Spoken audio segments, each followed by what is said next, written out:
En manchette aujourd'hui, des nouvelles en provenance des conseils municipaux de Lanoret et de Saint-Ignace de Loyola. Bonjour à tous et bienvenue à votre bulletin d'information sur les ondes de CTRB, votre télévision locale et régionale. Alain Belle-Humeur au pépitre. Aujourd'hui, le 2 mars. Donc, il sera question de nouvelles concernant certaines de nos municipalités. En effet, hier soir avait lieu le conseil des membres de la municipalité. Voilà, je déparle ce matin, aujourd'hui. Donc, avait lieu le conseil de Saint-Ignace de Loyola et le conseil municipal de Lanoret. Bon, on l'a. Dans un premier temps, parlons de Saint-Ignace. Si on se fie ou si on en croit le journal L'Action, un comité de citoyens a été formé pour avoir plus d'informations sur la construction du centre communautaire de Saint-Ignace. Le comité a envoyé une demande écrite à la municipalité avec des demandes précises, des questions précises. Lors du conseil municipal d'hier soir, à l'item de l'ordre du jour « Correspondance », le maire Jean-Luc Barthe a fait lecture de cette correspondance et a émis une première réponse. Notons que cette lettre est signée par Daniel Laforêt, Jean Laforêt, Sylvie Boucher et Monique Courchaine. CTRB vous présente aujourd'hui la lecture faite lors de cette séance, la lecture de cette correspondance. On pourra entendre aussi une question de M. Laforêt et l'intervention de Roxane Lemay, directrice adjointe de la municipalité, qui met en lumière le processus prévu dans le dossier de la construction d'une future salle communautaire à Saint-Ignace. On écoute un extrait de cette séance du conseil. Le projet de salle communautaire, qui est adressé à Mme la directrice générale, le projet de salle communautaire pour notre municipalité a beaucoup évolué depuis les premières discussions il y a 2 ans. L'ampleur et les coûts projetés ont notamment augmenté considérablement. À ce stade, les citoyens ne disposent pas d'informations à jour, complètes et solides eu égard au projet. Du coup, plusieurs se posent de sérieuses questions quant à la pertinence et la viabilité du projet actuel. Enfin, il y a beaucoup d'incertitudes quant aux répercussions sur le compte de taxes pour les années à venir. Or, le projet de salle communautaire constitue un investissement et une dépense majeure pour la communauté de Saint-Ignace de Loyola. Il importe donc que les citoyens aient un portrait complet et à jour de la situation, notamment égard aux enjeux financiers. C'est dans cette optique qu'un collectif de citoyens présente le document suivant qui vise à recueillir en un seul endroit à la fois les informations qui ont déjà été rendues disponibles ainsi que les nouvelles informations, le tout permettant une prise de décision éclairée et responsable. Nous demandons ainsi à la municipalité et à nos élus de lire cette lettre et le document ci-joint à l'Assemblée du Conseil municipal du 1er mars 2022, de fournir les informations demandées, de les diffuser largement auprès des citoyens et enfin de faire le nécessaire pour un débat ouvert et constructif au sein de la communauté avant de prendre des décisions qui engageront la municipalité pour de nombreuses années à venir et recevoir, Mme la directrice générale, une salutation distinguée et une copie conforme à moi et à tous les conseillers. Pour une salle communautaire qui rencontre les besoins des citoyens de Saint-Ignace de Loyola et qui soit un projet financièrement responsable. Information de base nécessaire pour une meilleure évaluation du projet. 1. Résumé des objectifs concernant la construction de la salle communautaire et son utilisation. 2. Indiquer les critères qui justifient la grandeur des salles de réception proposées. 3. Confirmer le coût actuel payé par la municipalité pour maintenir l'ancienne église. 4. Clarifier si la démolition de l'église est liée directement ou non à la construction de la salle communautaire. Si oui, comment et pourquoi. 5. Clarifier les coûts associés à la démolition de l'église indépendamment de la construction de la nouvelle salle communautaire. 6. Présenter un calendrier détaillé résumant 1. Les principales étapes complétées, 2. Les coûts encourus et 3. Les prochaines étapes prévues. 7. Obtenir un compte-rendu des solutions en cours et à venir reliées au projet étant donné l'augmentation substantielle du coût du projet de la grandissante et la part grandissante des coûts que la municipalité de Saint-Ignace de Loyola devra assumer. Les résultats du référendum sur ce projet sont-ils encore valides? Informations supplémentaires requises pour une meilleure évaluation du projet. L'estimation initiale comparée à l'estimation aujourd'hui. Le coût total devrait... Vous avez sauté des montants, monsieur. Bon, 2,9 millions, on va dire 3 millions, puis l'autre c'est 6, ça peut jouer entre 5,7 et 6,4, c'est selon le pourcentage qu'on va mettre. Merci. Le coût total devrait être ajusté pour refléter non seulement les coûts associés à la salle communautaire, mais aussi ceux concernant les frais pour l'aménagement du stationnement et l'aménagement paysagé. 2. Pour chacun des scénarios indiqués clairement le coût total du projet. 2. Le coût financé par les autres ordres du gouvernement versus la part de la municipalité. 3. Sur la base du coût du projet révisé, présenter un budget approximatif couvrant également les coûts de l'emprunt, les coûts et les revenus approximatifs associés à la nouvelle salle et la base de calcul. Nombre de jours de location envisagé et le tarif de location. L'information présentée sur une base annuelle pour les 5 années à venir, en tenant compte d'une date pour le début des travaux, le temps nécessaire de la construction, quand les subventions seront versées et le financement durant la construction. 4. À titre de référence, indiquez également quels ont été les revenus de location du sous-sol de l'église en 2019, année avant la pandémie, inclure le nombre de jours d'utilisation ou location. 5. Dans les nouveaux scénarios, prendre en compte l'augmentation fort probable des taux d'intérêt. 6. Présenter un tableau résumant les coûts supplémentaires que le projet aura sur l'ensemble des dépenses de la municipalité, ainsi que sur le compte de taxes des résidents de Saint-Ignace de Loyola, pour des raisons valuées, par exemple, des maisons valuées, par exemple, 200, 400, 600 000. Si le projet est considéré trop coûteux pour la communauté, présenter des solutions alternatives qui pourraient être considérées de façon à réduire l'ampleur et le coût total du projet. Par exemple, une seule salle communautaire plus petite. 2. Trouver de nouvelles sources de financement, incluant la rentabilisation des nouvelles infrastructures. Sinon, informer la population des alternatives qui pourraient être envisagées si le projet est considéré trop coûteux. Par exemple, revoir si l'église pourrait être rénovée pour lui donner une deuxième vie. 2. Considérer vendre l'église au meilleur offrant avec ou sans le stationnement. 3. Considérer rénover le chalet des loyers. Je ne sais pas que ça vient faire dans le projet, mais en tout cas, c'est pas ça. Là, nous vous remercions d'avoir pris le temps. Ça, c'est moi qui l'ai écrit. Nous vous remercions d'avoir pris le temps de consulter le projet. Sachez que nous avons pris en considération toutes vos demandes et elles seront traitées à l'aide d'un document explicatif et d'un PowerPoint animé et seront disponibles au plus tard le 28 mars 2022. Et il y aura une rencontre citoyenne pour répondre à vos questions.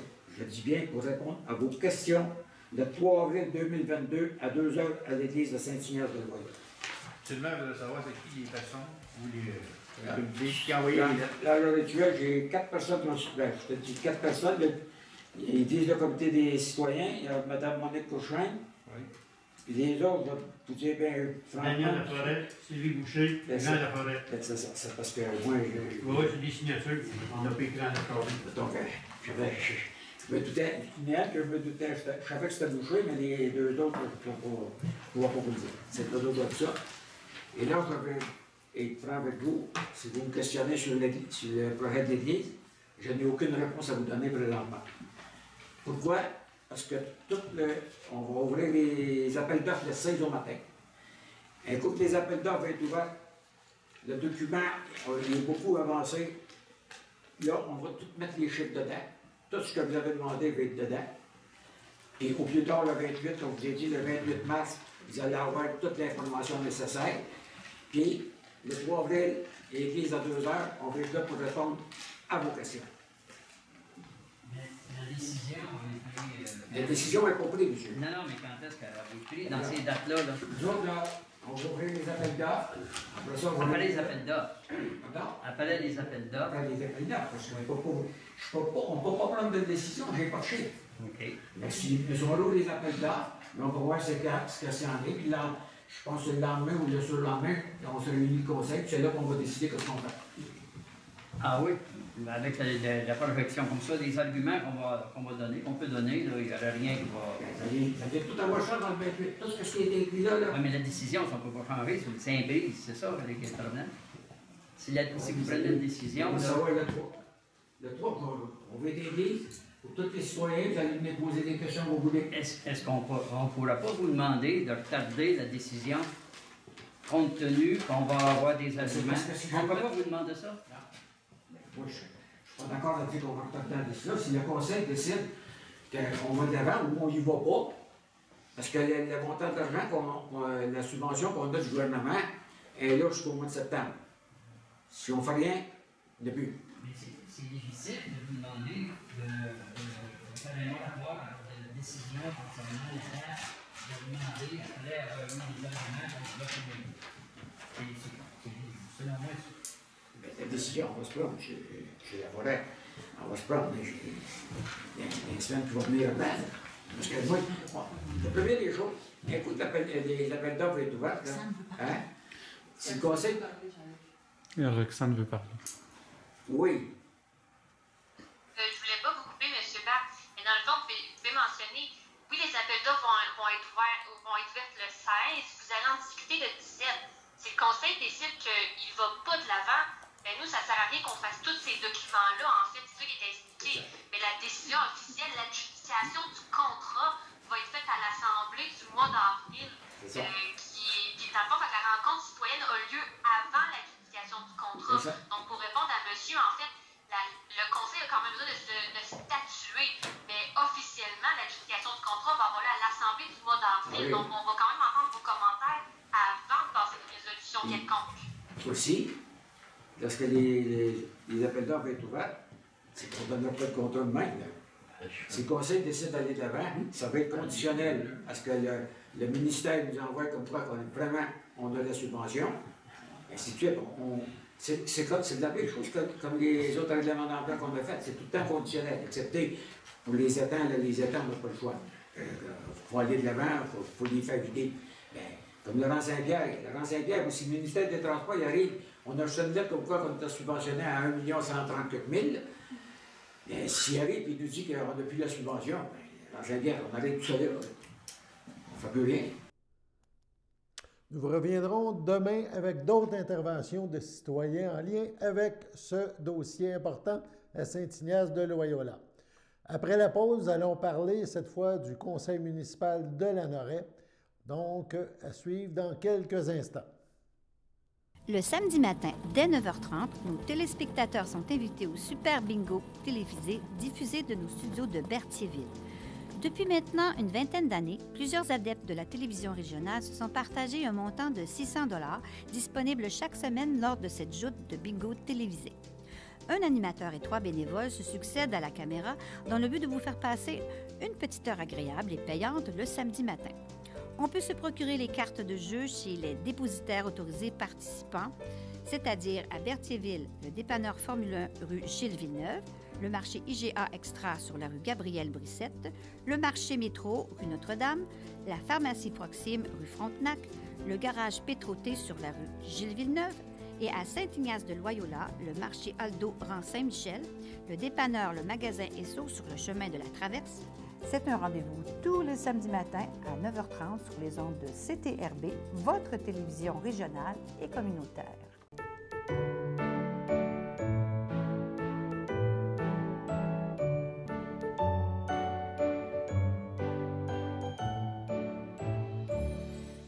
En ce 2 mars, les anniversaires, tout d'abord, les amis du curé de Berthier, Daniel Roy, lui souhaitent un heureux anniversaire. Et la FADOC de l'Île-du-Pas souhaite bonne fête à Lucie Martel et à Monique Poulain. C'est votre anniversaire aujourd'hui. 2 mars, toute l'équipe de CTRB se joint à moi et vous souhaite bonne fête. Pardon. Tel que mentionné en début de bulletin, on débute cette deuxième partie du bulletin de nouvelles par 2 extraits en provenance du conseil municipal de Lanoraie. 2 sujets qui ont, entre autres, retenu notre attention. Dans un premier temps, il est question que le conseil municipal revient à la charge auprès du ministère des Transports. On souhaite la réfection d'un tronçon de la route 138, on parle de la route verte, là, dans le but d'améliorer notamment la sécurité. On parle de pistes cyclables, On écoute le maire Villeneuve à ce sujet. Alors, la route verte. Il est proposé et résolu de retenir l'offre des services de la firme Cima Plus pour l'élaboration d'un avis technique pouvant servir d'argumentaire pour la municipalité dans ses démarches auprès du ministère des Transports afin d'accélérer le dossier de réaménagement de la route 138 avec des liens cyclables et piétonniers protégés de la circulation et qu'un montant de 11 500 $, taxes en su, soit autorisé à cette fin.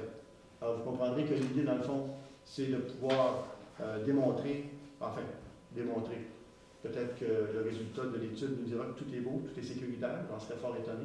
Mais bon, on mandate une firme pour nous faire un travail objectif par rapport à, et là quand je parle de la route verte, je parle à l'est de la municipalité jusqu'à Sainte-Geneviève-de-Berthier, un tronçon d'environ 7 km de long. Et vous savez, c'est un dossier qui est là depuis 2007. Voilà. Puis moi, en 2001, j'avais rencontré des gens, on avait fait une rencontre avec Vélo-Québec, le MTQ, etc. Et donc, ça fait longtemps que ce problème-là est là. Et donc, le conseil, je pense que c'est bien de le faire. On va se doter d'outils pour pouvoir rencontrer le MTQ et s'il faut rencontrer le politique pour s'assurer qu'il y a des travaux qui soient faits à ce niveau-là pour corriger cette situation-là qui, à mon avis, est dangereuse. Mais comme je vous dis, on va attendre le résultat de l'étude. Peut-être qu'elle dirait le contraire, mais je serais surpris. Est-ce que j'ai un proposeur? Je propose. Proposé par M. Bush. Est-ce que j'ai un appuyeur? J'appuie. Appuyé par Mme Lynne Clermont. À ma gauche, c'est en faveur. À ma droite. D'accord. Pensez unanime. Un autre sujet a été abordé par les élus de Lanoraie, l'après-COVID. On y va lentement mais sûrement, on l'espère du moins. Donc, l'après-COVID pour les organismes communautaires de la municipalité. On écoute ce qu'avait à dire le maire Villeneuve à cet effet. Alors, toujours dans l'information sur le dossier prêt et local de salle.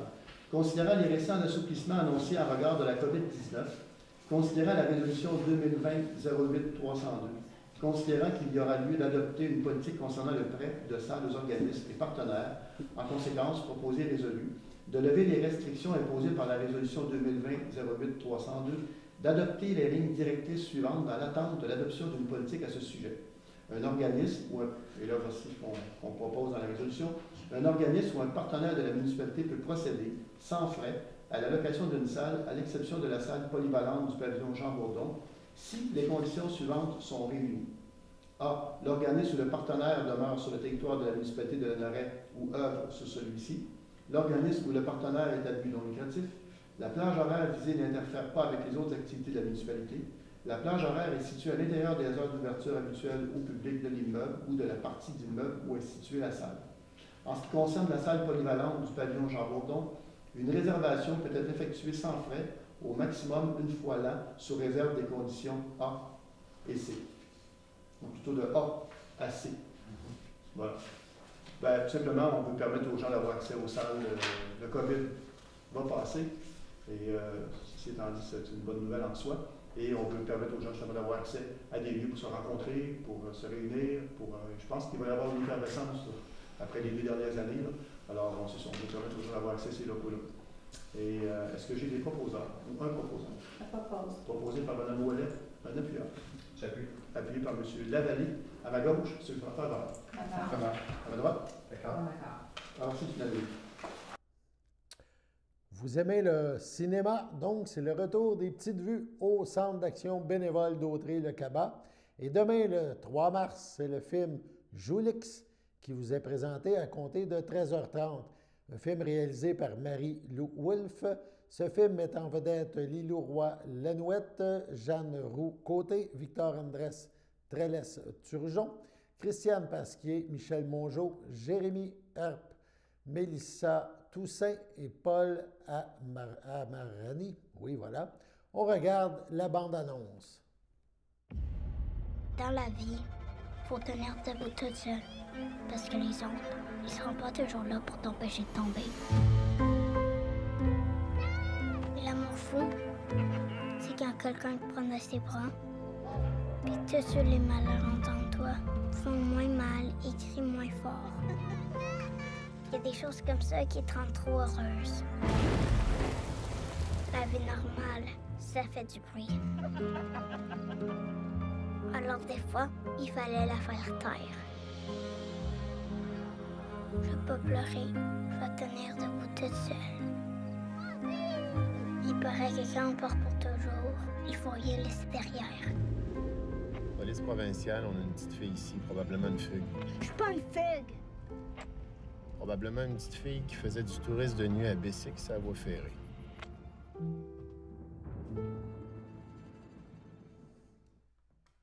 Sur ce, allons à la pause.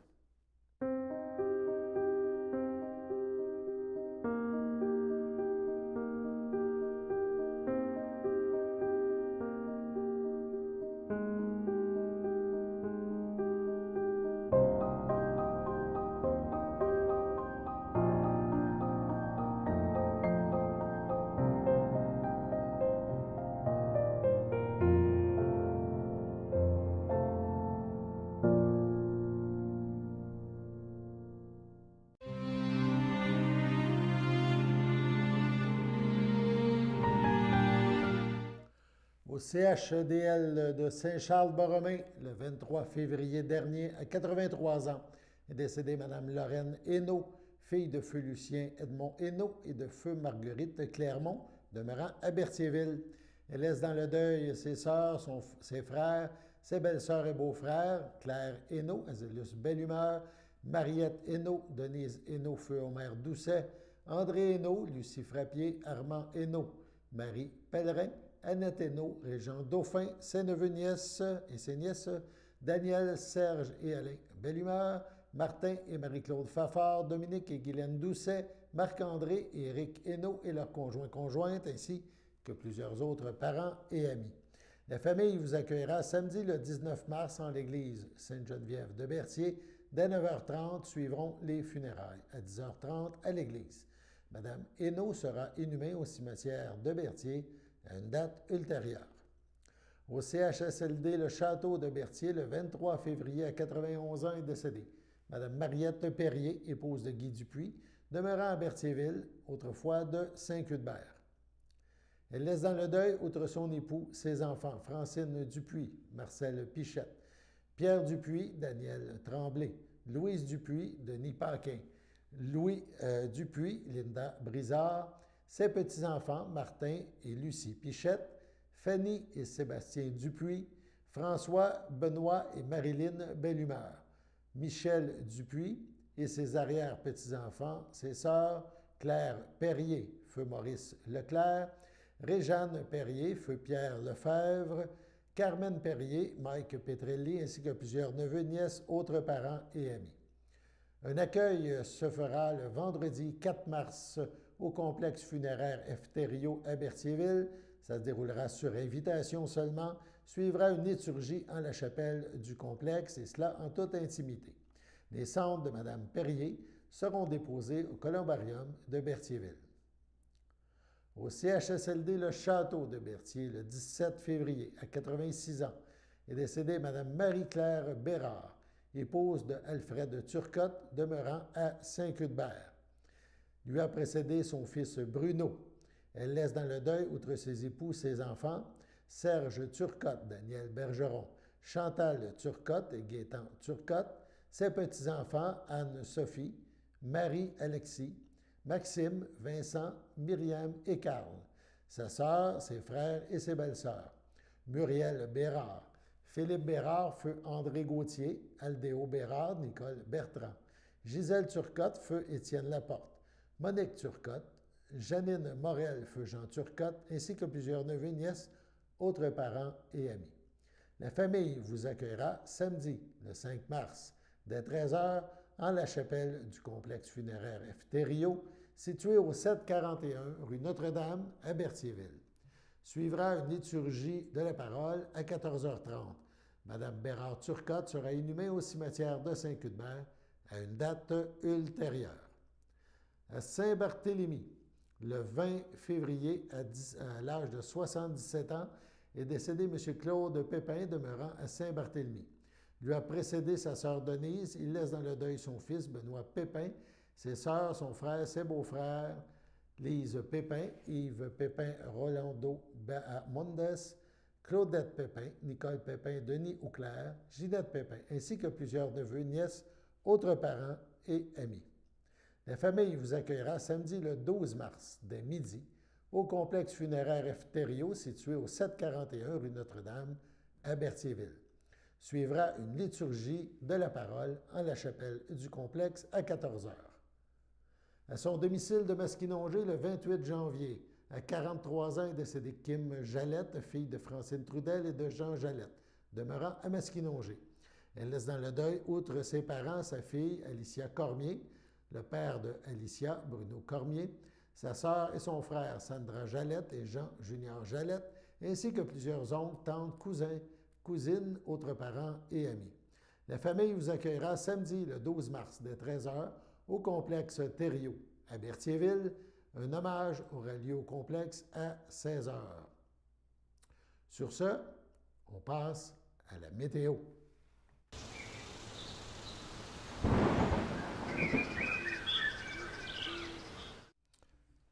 Donc, la météo qui devrait apparaître, voilà.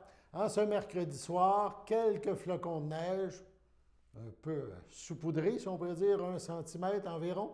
Il fera -7, ressenti -11. Cette nuit, c'est quand même mieux que les derniers jours. On parle de -11, quelques averses de neige, -18 ressenti si vous avez à sortir à l'extérieur.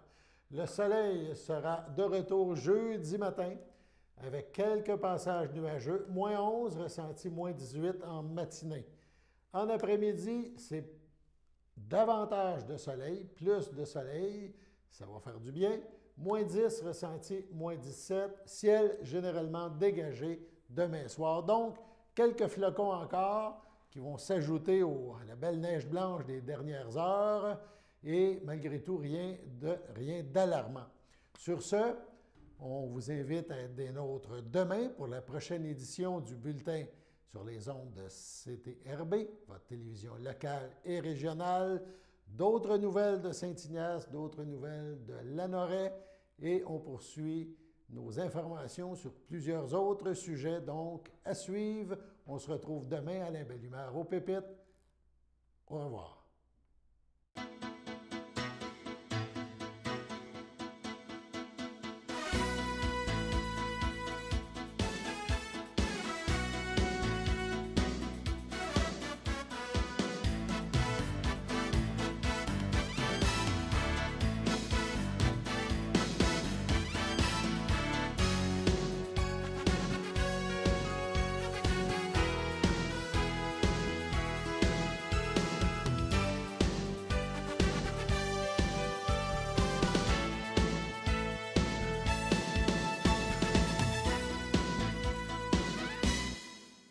Sachez que vous pouvez nous faire part de vos commentaires, soit pour une annonce gratuite sur notre babillard ou toute autre suggestion en nous rejoignant par téléphone au 450-836-5103, 450-836-5103, ou bien par courriel tvcberthierville@hotmail.com, sur Facebook en écrivant Facebook CTRB. Et surtout, n'hésitez pas à visiter notre chaîne YouTube afin d'y retrouver une grande partie de notre programmation sur YouTube CTRB. Les émissions sont classées par catégorie, vous permettant de chercher moins longtemps. Vous pouvez aussi cliquer sur le rectangle rouge « S'abonner » pour être à l'affût des dernières émissions enregistrées. Les télévisions communautaires autonomes du Québec, ce sont les télévisions les plus importantes parce qu'elles sont proches de la communauté. On veut encourager des gens qui parlent de ce qui nous intéresse, mais aussi qui participent au développement local. Mais c'est fini le temps là, où on allait lire une affaire qui a été écrite avant hier au bout du monde. Non! Tu veux savoir ce qui se passe chez vous? Bien, ma télé préférée, c'est la télé autonome communautaire. C'est ici que ça se passe.